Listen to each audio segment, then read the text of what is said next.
저희는 한국인이잖아요. 자, 유색인의 피부 레이저 치료 시에 가장 주의해야 할 점이 하나 있습니다. 바로 그 결과 이 치료를 했음에도 불구하고 오히려 더 어두운 색소가 남는 현상이 발생할 수가 있고요. 유색인의 피부에 적합한 레이저를 선택할 때는 하게 자극하지 않으면서 네, 안녕하세요. 한의사 이재 원장입니다. 자, 오늘은 모두가 관심 있어 하는 이 피부와 레이저 치료에 대해서 조금 깊이 있는 이야기를 나눠볼까 합니다. 일단 당연한 말이지만 피부 타입에 따라서 같은 파장, 이제 같은 세기의 레이저더라도 반응이 달라요.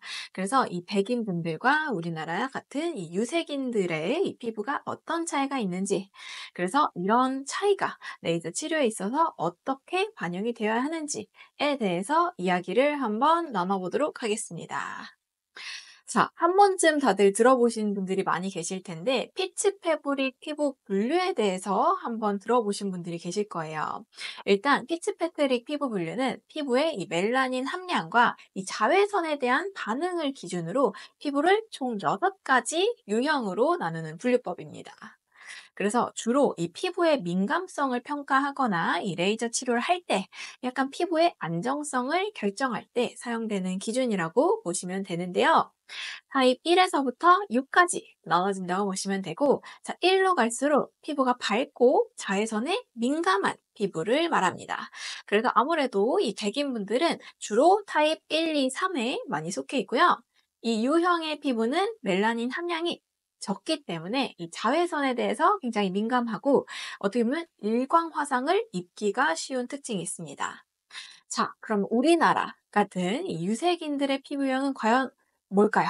우리나라 같은 이제 유색인들의 피부 유형으로는 한국인을 포함해서 이 동아시아인들은 주로 타입 3, 4에 속한다고 보시면 됩니다.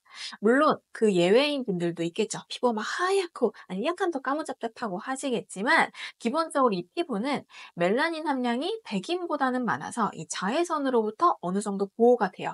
하지만 자극에 민감하기 때문에 색소 침착이 쉽게 생길 수가 있습니다. 그래서 기본적으로 이렇게 얼굴이 밝은 백인분들과 우리나라 같은 유색인들의 피부는 기본적인 분류부터 좀 다르게 속해 있다고 보시면 되고요. 그래서 치료에 있어서도 차이가 있습니다. 자, 일단은 주요 차이를 한 4가지 정도 세분해서 설명을 한번 해드려 볼게요. 자, 일단은 멜라닌 함유량. 유색인의 피부는 기본적으로 멜라닌 함유량이 더 많아요. 그래서 멜라닌 함유량이 많은 분들이 더 까무잡잡한데 이거는 단순히 피부색을 진하게 만들 뿐만 아니라 어떻게 보면 이 자외선으로부터 피부를 보호하는 역할도 합니다. 네, 백인의 피부는 기본적으로 이 멜라닌 함유량이 적기 때문에 자외선으로 인한 손상이나 이 피부암 발생률이 더 높습니다. 그래서 저희가 막 쇼츠 보면 갑자기 야구장에서 어떤 사람이 약간 심판 피부에 피부암이 있는 것 같다 말해줬더니 알고 보니 피부암이라 생명의 은인이었다. 이런 거 보시잖아요. 근데 한국에서는 그런 일이 실은 잘 없죠. 이게 피부 타입에 따른 피부 반응이 달라서라고 보시면 되겠는데요. 자, 두 번째로는 이 색소 침착 경향성입니다. 좀 슬프지만 유색인의 피부는 외부 자극에 의해서 민감해요. 그래서 레이저라든지 뭐 여드름성 염증이라든지 마찰이라든지 하다못해 상처 난 거라든지 이런 거에 색소 침착이 굉장히 생기기가 쉽습니다. 좀 슬프죠? 네. 반면에 이 백인분들 피부는 색소 침착이 잘 생기지는 않아요. 대신 오히려 붉어지는 염증 반응이 더 뚜렷합니다. 그래서 보면 얼굴이 뭔가 잡티가 많다기보단 붉으스름한 홍조 있는 분들이 좀 더 많죠.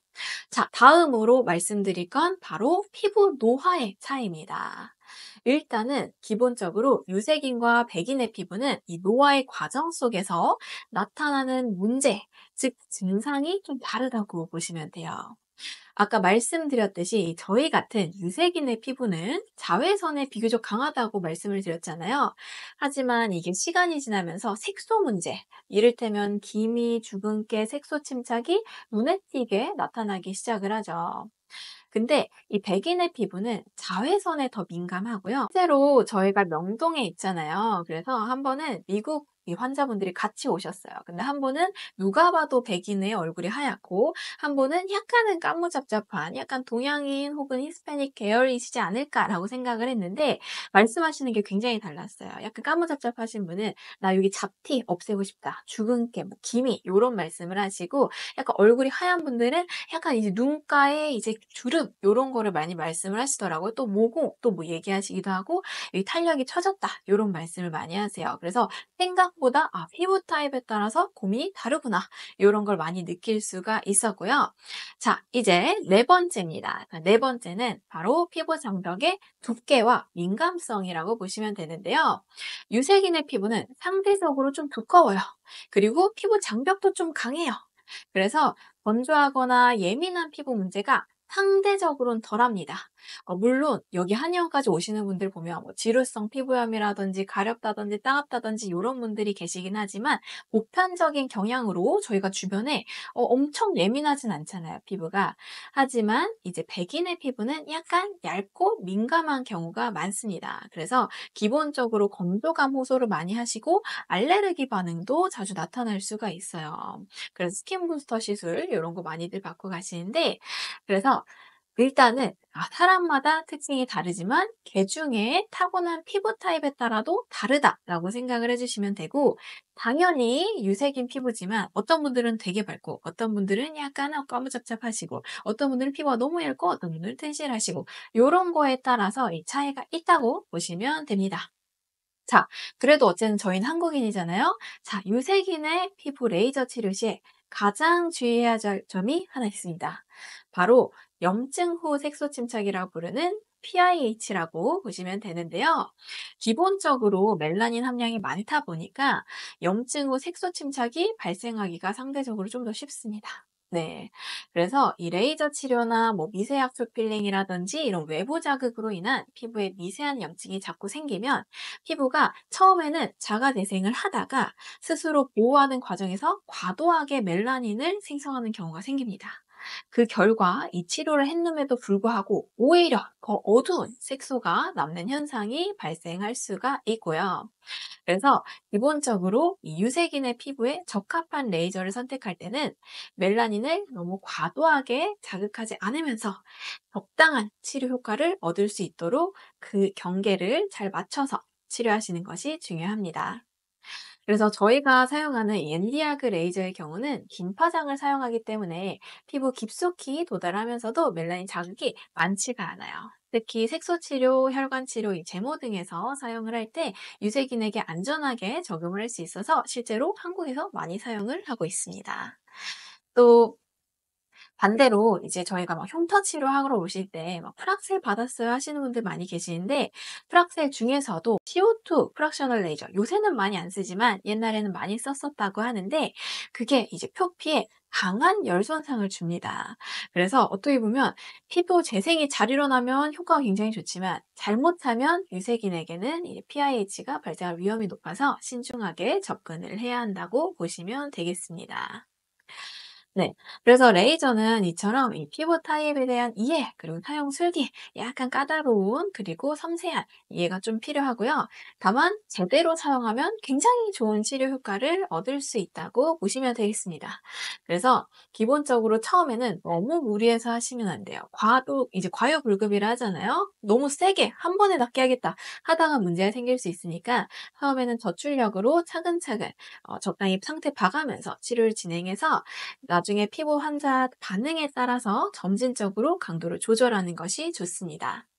또 치료 후의 관리도 굉장히 중요해요. 치료하고 나서 햇빛 열심히 받고 막 계속 문지르고 뭐 화장 엄청 빡빡 지우고 하면은 당연히 PIH 위험이 좀 더 높아지겠죠? 그래서 치료 후에는 철저한 자외선 차단과 재생 관리를 권장드립니다. 특히 이 멜라닌을 한번 죽였지만 어떻게 보면은 약간 파괴했는데 다시 재생하는 거를 억제를 돕는 재생 크림이나 이 미백 라인을 사용하시는 것도 추천을 드리고요. 그래서 다들 잡티에 대해서 고민이 굉장히 많으실 텐데 기본적으로 한국인의 피부 그리고 내 피부 이런 걸 고려해서 치료를 받으시는 게 좋겠습니다. 네, 명동은 특히 굉장히 다양한 인종과 스펙트럼의 사람분들과 특히 이제 다양한 피부 타입의 환자분들이 많이 오시는데 그러다 보니까 저도 계속 이제 공부하면서 환자분들을 치료하고 그러면서 케이스가 많이 쌓이고 있는데요. 다음번에는 또 궁금한 점을 달아주시면 한 번 더 다뤄보도록 하겠습니다. 시청해주셔서 항상 감사드리고 구독, 좋아요, 알림 설정 부탁드려요. 감사합니다.